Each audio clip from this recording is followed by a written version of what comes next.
We're headed back to the phones right now to Tokyo Bay, a listener of Bay FM 78, and his name is Rio. Rio, welcome to Rockline. Hi. Hi, Rio. Hi, Michael. Hi, Rio. Hi. Rio, what kind of name is Rio in Tokyo? Hi, I'm really happy to ask you a question because I also play the bass guitar here in Japan. Oh, Mike. All right. My question is, because Van Halen's reputation is being a party band, do you think that you get the proper recognition for your bass playing? Or do you party too much? Everyone drunk. Well, I'll tell you, when I first picked up a bass guitar and started playing, that was what I wanted to play. It was like everybody that I knew were playing guitars and drums, and they wanted a bass player, and I picked up a guitar and took the 2 top strings off, and I started playing bass that way. And I'm no frustrated guitarist or anything like that. I love playing bass. I just love the instrument. And of course, everybody says, well, you know, the bass guitarist, he's just supposed to stand there on the side of the stage and not do anything. That's right. Play. Hey, now wait a minute. See, Sammy draws this line every night. He goes, don't cross this line. But I truly love playing the instrument, and to me that gives me more enjoyment than, you know. Of course, I like to be recognized a little bit, but I love playing the instrument. That's all there is to it. Rio, thanks, and thanks for being on the show tonight. We're going to talk with Tony now as we head to McPherson, Kansas. KICT 95 in Wichita is our affiliate there. And Tony, you're on. Yeah, good evening, guys. Hey. Hey, I want to thank you guys. You guys have been mentors to me for got almost all my life, and got tickets to see you guys next week here in Wichita. That's great. You will not be disappointed. All right. Hey, I got a question for you, Sammy. Yay. Back in 1985, 1986, when Eddie approached you about joining the band, have you ever thought what would have happened if Eddie would not have asked you? Yeah, I'd probably be a wealthy man today, retired on some hour, huh? You know, very little, to be honest with you, because it was one of them decisions that wasn't like, wow, did I do the right thing? It was one of those decisions that as soon as I came down here and played with the band, 5 minutes into the first song we jammed, which was Summer Nights or Good Enough, those 2 songs, I swear, 5 minutes into it, it was like, yow, you know. I didn't realize how powerful this band is musically because, you know, the band was kind of overshadowed by their image before, like what that last question was about, to be honest with you. So to me, it was hard to really realize what great musicians they were. But anyway, so I never look back like, wow, what if I would have done this? You know, like everything is good. I did the right thing, and I love these guys. They're like my friends. You know, we're really, truly friends and truly brothers. And I don't know. I've thought about it a couple times. Is all I thought about was, gee, I wonder. No, I don't know. I mean, I wonder what would have happened. My career at that stage was, you know, I just had my first really big album. I mean, you know, I had a couple gold and platinum albums and so forth, but it was like, you know, my first big sold-out tour and so forth on the VOA thing, and things were going good, and I just didn't see any reason to go capitalize, so it was, like, inspiring to me to just do something different, because I don't really care about the money, like I said. It's nothing to do with that. We split it 4 ways, damn it. I used to get it all. But anyway, it's a good band. It's just the best, to me, it's the best rock and roll band I've ever stood in front of and sang, you know? Now, you told me years ago when you found out that there was a change in Van Halen, that before the band even called you, you knew you were going to get the phone call. Yeah, I told someone, I said, you know, you watch, they're going to call me. And I wasn't into it, because like I said, I thought the image was wrong. I didn't dig the image, and because I've always been kind of like a... And in a way, it was almost pretty obvious, because we knew Sammy was, like, right there. And, you know, like Sam was saying, the first time we ever played together, I've still got the tape that we let run, and it blows me away even now. I'll sit at home and put it on and just go, whoa. Yeah. It was magic, right. and it still is magic, and that's what you look for. You look for that thing when you go, wow, this is it. You bet. And that's what this band is. Bring that with you next time, would you? Mm-hmm. Hey, are you crazy? I'm making up words. The only thing was Summer Nights. The melodies were the same, but the word Summer Nights were on there, and Good Enough. Right. Both those titles were there. Tony, there you go. Thanks for being on the Rockline with us. It's Chris's turn in Fresno. 106 KKDJ is our station there, and it's your turn, Chris. Hey, what's going on, guys? Well, to be honest with you, nothing. Bob's getting boring here. First of all, I want to say I saw you guys 3 times this tour, and each time was just great, man. I'm looking forward to seeing you guys again. Where'd you see us? Can I ask that? Costa Mesa, the Shoreline, and up in Sacramento. What was the best? Man. I tell you, I don't know. Well, that Sacramento show just blew me Raw. away. It was raw. That was down and dirty. I agree. The last show on tour. That was the last one, and I couldn't. I went home exhausted. Me I too. barely made it home like that. Me too. That was the one show that we taped for the Top of the World video. Yeah. I see myself jumping up and down every once in a while. Right. Really cool. That's real cool. Yeah, but anyway, I got a question for Michael. Taking nothing away from Sammy's vocals, because I think you're, top of your class. But I was wondering, has Michael ever had the urge or set forward to sing a lead on a Van Halen song? Or Well, I always have urges, but it's weird because in a way, when I first joined the band, I wanted to get away from singing because I was lead singing and playing bass in the band before Van Halen, and when I joined the band, it was like both Ed and Al were singing backgrounds. Oh, Jesus. So, sorry, Al, I had to tell him that one. So I figured, well, I'm just going to play bass, and that'll be it. But once I started singing, well, I've never really considered myself a lead singer. I've never had any formal training or anything, and I just like to, sing, whether it's in the shower or whatever. So, I don't know. Sammy, what do you think? I'll just say from my standpoint, it's fine with me. It's like I'm not on this ego thing, hey, nobody can sing. To me, Mikey's voice is definitely the background sound for Van Halen. I mean, without that, it's not that same sound that they've had from the beginning. Yeah, that's true. It's Mikey. It's no one else. It's Mike and Ed, but it's really Mike's voice that makes You know what I'd like to do? I'd like to lead sing a song with Sammy sometime. Me doing what? Harmony? Well, we did. I can't sing that high. This guy's got the highest. Maybe we do a little exchange. Well, we've done that, Mike, on live. Mike sang Rock and Roll the Zeppelin tune a couple times. My voice is out. I said, Mike, take it. Well, now the truth is out. Now we know what some of those urges are. He don't remember. It's the last song in the set, on the old set, and by then he don't remember nothing. Yeah, it's toward the end of the show. He's gone, right? Hey, Chris, thanks. We're going to play another song for you right now from For Unlawful Carnal Knowledge by Van Halen. This one is called Man on a Mission on Rockline. Van Halen, For Unlawful Carnal Knowledge, the name of the latest CD. A couple more concert dates for the band: February 8th, Freedom Hall in Louisville, Roberts Stadium in Evansville, Indiana on the 9th, then into Chattanooga on the 12th, followed by a date in Birmingham on the 14th, and you'll find the band in Huntsville, Alabama the 15th of February, and then in Knoxville, Tennessee on the 16th. Tell you what, Sammy's got some sunglasses that he's got out now. These are, who's distributing these? Michael Anthony is distributing them, handing them out all around the building tonight. Send all your checks to me. Some Gators thing. I just made these things. Like, I always wear sunglasses, because it's like I'm always burnt in the morning. So I said, I want to design some glasses that I don't want to wear. So anyway, they're Red Rocks. So I had to give Bob some. But when you put them on, they give you an attitude. So when Bob put them on, it's like instantly he becomes I'm gonna put them on right now. So a little attitude comes out. P-R-I-C-K instantly. Look at him. Right. Don't mess with that dude. Sammy, I want to talk to you about saying boring a minute ago. Scott's a listener of Q102. Scott, were you at the show? Yeah, I was at the free show, and thanks, guys, for playing. It was great. All right. Hey, if you weren't at the show, then you weren't from Dallas.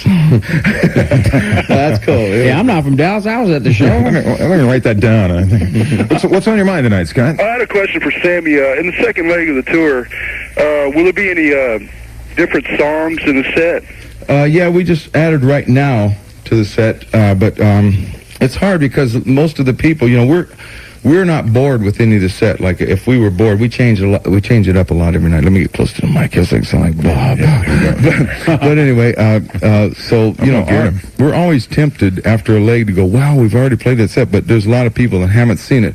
So what we played in Dallas that day was really about a third of the set. We only played an hour. We played about 2.5 hours. So we're not changing. We just added Right Now, and I'm flip-flopping my solo section with about 3 different songs now on my acoustic guitar. Other than that, I don't know, Eddie, he changes his stuff. You never know what's going to happen from night to night. Yeah. But basically, it's sort of the same, but it's never the same. Anyone's seen 2 Van Halen concerts, it's not the same. They go, well, I saw you guys last night. Well, how come? What 3 songs are you doing? Will you tell us? The 3 that I'm rotating? Yeah. Eagles Fly, Give to Live, and a new song that no one's ever heard. Oh. If I get it together good enough. If you get it together, right? Well, really, will you tell the rest of the band? No. You're just going to spring it on you, yeah. Follow me. I'm not the only one who does that. Scott, thanks for calling. We're going to move on now to Omaha. Mike is on the line, a listener of Z92. Welcome to the Rockline, Mike. Mike, Sammy. Yo. Mike. Now, here's a high-energy cat. Thanks. All right. Jeez, I can't believe I'm talking to you guys. This is great. Listen, Sean and Jeff are here with me. They say hi and everything. All right. What's up, Sean and Jeffrey?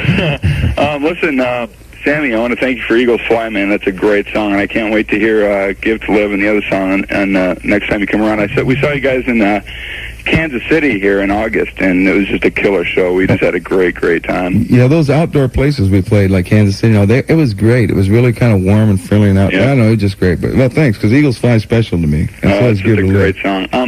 Listen, Sammy, Jeff and I went down last August. We went down to Cabo San Lucas and saw you guys' place down there. It's just amazing. And you made it back. Great. Oh, great. Good job. Live to tell about it. I guess that's saying something, isn't it? Yeah. Listen, we're going back, of course. Go there once, be there twice. And, there you go. This guy's got all of it. Yeah. We're gonna be back there again next summer, and we're just wondering if there's any chance that we may see you guys.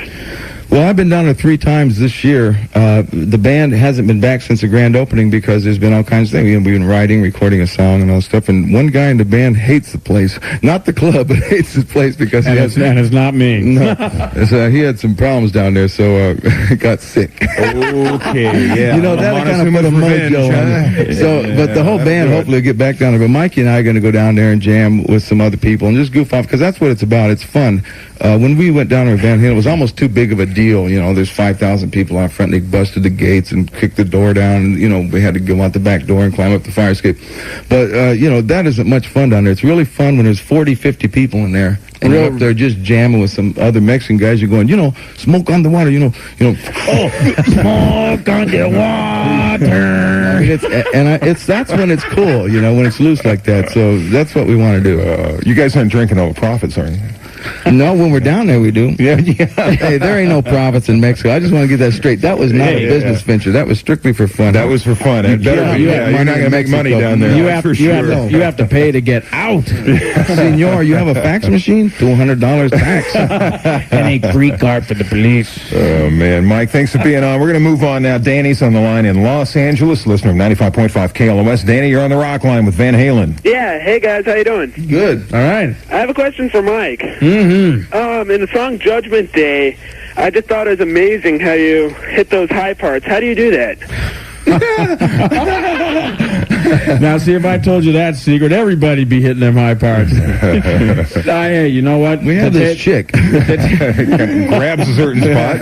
Oh, that reminds me, I want to say hi to my wife. No, you know, to tell you the truth, I really have no idea. I've never had any kind of vocal training, and it just kind of comes out. And believe me, singing harmonies with Sammy, it's like kind of pushes me to the envelope of my vocal range. To the envelope, The envelope. The thing at the end of that song, where I hit about the highest note I can possibly hit. And Mikey had to go above it. Had to go above it. So we gave him helium, a swift kick in the... And then I sing like this. Now, talking about you and your wife, you have good news, don't you? Yeah. Actually, I want to say hi to my daughter, Alicia, who's listening in tonight. And this is Mikey talking now. Yes, and my wife, Sue. We found out last week we're expecting our second child. All right. Another little Anthony coming into the world here. Oh, my God. When's the due date? Late August is what we think it is. So, wife, how's your wife and my kids doing? I don't know. My wife wasn't sure it was hers. Music time. We're with Sammy and Michael from Van Halen. Thanks, tonight. Bob. I think we better hit this right now. M.O.D. Sherry, hi. Hi. Hi, Sherry. Good. Great. I just saw you guys in Kansas City in '88 at Monsters of Rock, and I was wondering if you guys would do another concert like that, another tour like that, and if you did you think it was a success? Well, I'll say I think it was a success because the only show, you know, everyone made a lot of bad press about that, saying that, you know, it was a bomb. It cost so much money to do that show because of so many bands and big production, 3 stage. But make a long story short, there were about 8 shows on that whole thing that lost a lot of money, but the worst attendance was 44,000 people, and that's hardly a bomb, you know. Yeah. And Kansas City show was one of the good, rowdy, down and dirty shows. If I remember, it was like hot and it was smoking. They had that girl on that blanket throwing her up in the air, and pretty soon she's no bra, now no panties. Oh, now she's naked. Okay, now there's the mark of a good show. That's right. But I missed that. but anyway, it was fun. I don't think we'd do it again. The pressure of doing that was real tough because of all the bands and the amount of money, like I said, it cost to do a show like that. You could easily, I don't know who's going to take the whipping. Say, I'll eat that $350,000. Thank you. Besides the fact of putting the people through all that for like 9, 11 hours, it's a long day. It was a fun concept. I think anybody trade that though, It's a good 9 hours, But it was a fun concept, but it's too stressful for me to follow all them bands, to be honest with you. I'm telling you, it was really, them people out there burnt. We walk on stage, we had fun. The audience was there for us every night. Thank God we got good fans, but it was like stressful thinking, God, are they going to be burnt? It's like 110 degrees, and they've been there since 6 o'clock. Yeah. So it's a little bit too much, So I think Van Halen, the direction we're going is to be an evening with. Sherry, there you go. Thanks for being on the Rockline. Let's talk to Wes in Springfield, Missouri. He is a listener of US 97. Hey, Mike, Sam. Hey, Wes. What's going on, man? I wonder if you guys could just say hi to Lori for me. Yo, Lori, what's up? Hi, Lori. Yeah, my question was for Sam. That figures. My favorite album that you've done outside of Van Halen has been HSAS with Neil Schon. Oh. And I was just wondering if you'd ever had any plans to do anything else with him, or what's your relationship with him right now? Oh, Neil's my buddy. He's been my buddy because we're from the Bay Area for a long time, and we just wanted to play together. The HSAS record had no commercial potential or any, we didn't conceive it to be a big record. We just wanted to do something for fun, and everyone else said, well, let's do this, let's do that. But make a long story short, that was fun. Neil's my buddy. He came to our rehearsals, right, Mike? Neil was there almost every night before we went on tour. He's over there going, yeah, man, Neil's a great guy. He comes, hangs out, makes us feel real good. Yeah. But the song Missing You and a couple songs on that album I think are really great. I think that was a great record just because it was real. It was live, no overdubs, no, weird stuff. Lighter shade of pale. Well, that one, Neil overdubbed acoustic in the studio. It's funny, but I didn't overdub the vocals. But thanks. Now that you mention it, it was real. I like anything that's real.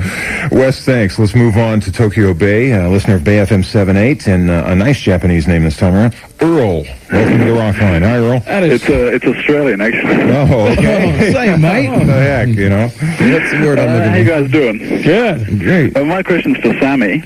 How's Finnick, though? How's Jeff doing down there? He's broke his hands up and all that? I haven't seen him, actually. No, he's probably in America trying to make some money. Okay, sorry. Okay, Sammy, do you think you'll ever make another solo record? Well, I probably will, but not because I'll quit this band or anything. I'll just do it for, just a creative outlet, but I don't know. I'd kind of like to release all my old stuff from Montrose up to here as a one package deal, and like make a double album for the price of one, just for my fans. Just say, here, thanks, man. Just not a money deal. But I don't know. I don't know what I want to do. Right now I'm in this band. It's a full-time deal, and I'm real happy in this band. And so until this tour is over, until I get bored, which will be about 3 days after the tour ends, I'm not going to make any plans. But I am going to come to Australia on vacation in the fall. Eddie and I are going to come down there and try to write some songs, to be honest with you. 5 minutes of spare time, you're selling something more than sunglasses, aren't you? Sunglasses. Earl, thanks. Let's talk with Patrick in Hemet, California, 95.5. KLOS is our station. Bada bing, bada boom. Oh, okay, you're stoned. Okay, great. Can you swing it, honey? Hey, I wondered if you could say hi to my friend Robert in Torrance. In Torrance. How you doing, Robert? Hi, Robert. Thank you very kindly. I have one question for you guys. I was wondering if you had ever considered doing a greatest hits album, going back to the studio, even with the old Dave stuff, and remixing Sammy's vocals over it. Because I tell you, man, when I hear you guys do some old Van Halen live and Sammy singing, I just popped the biggest warm chubby and Wait a minute, don't be getting a chub behind me now. No, I appreciate that. Cool. Sometimes we kind of wonder, think about going back in, cutting all of it, having Sammy sing, but I think the old stuff's sacred. It is. For us right now, we're playing the greatest hits right now. Yeah, the new stuff, those are our greatest hits. Yeah, well, you got 3 albums to work off of now. You've got a plenty long set, But if we did the old stuff as the greatest hits thing, I think we'd do it live, some of it live and maybe some of it from the studio. I'm not opposed to it. I think that stuff is sacred. I think the old Van Halen stuff is great. It's like I wouldn't want to mess with it live. I got to do it. It's fun. It's a different thing, but It's special. Leave it I the would, way it is. yeah, I wouldn't Yeah, mess I with agree. the old recordings, but maybe live. We could do a live album someday. So. Patrick, there you go. Thanks for being on. Thanks to everybody for listening and calling, and congratulations to everyone who got on the air tonight. You'll each receive an autographed copy of For Unlawful Carnal Knowledge, courtesy of Warner Brothers Records. Next week on Rockline, our guest will be Frank Hannon, Jeff Keith, and Tommy Skiach of Tesla, and we'll introduce you to a new act making some waves out there called The Storm from the Bay Area. Special thanks tonight go to Ed Leffler and Maureen O'Connor, also to Patty Oates and Kenny Pavogel of Warner Brothers Records, to Mara Collins, Scotty Ross, Ken Wilson, and of course to our guests tonight, Michael Anthony and Sammy Hagar of Van Halen. But Thank why you Ed both for Leffler? being here. Yeah. But why Ed Leffler? Ed Leffler. You answer that, you know? They put it in front of me, I read it. He's you making know? obscene gestures through the glass. He's the there. only- Yeah, I think Ed's telling you guys you're still number one. He's you the know? only fair manager on this planet. That's why. He's got a pair of the Red Rocker shades on. Oh, man. It's always great to see you guys, and this is 3 hours of my life I'll never get back again, but what the heck, you know? That makes two of us. You guys, good luck on the rest of the... Stop it. You and I, man, you and I got to have a word. Good luck on the rest Let's of the do tour. it at the I'll see bar. you guys. Yeah, you're on, all right? Thanks, people. BC, and I'll be Thank seeing you. you in a Thank week. you.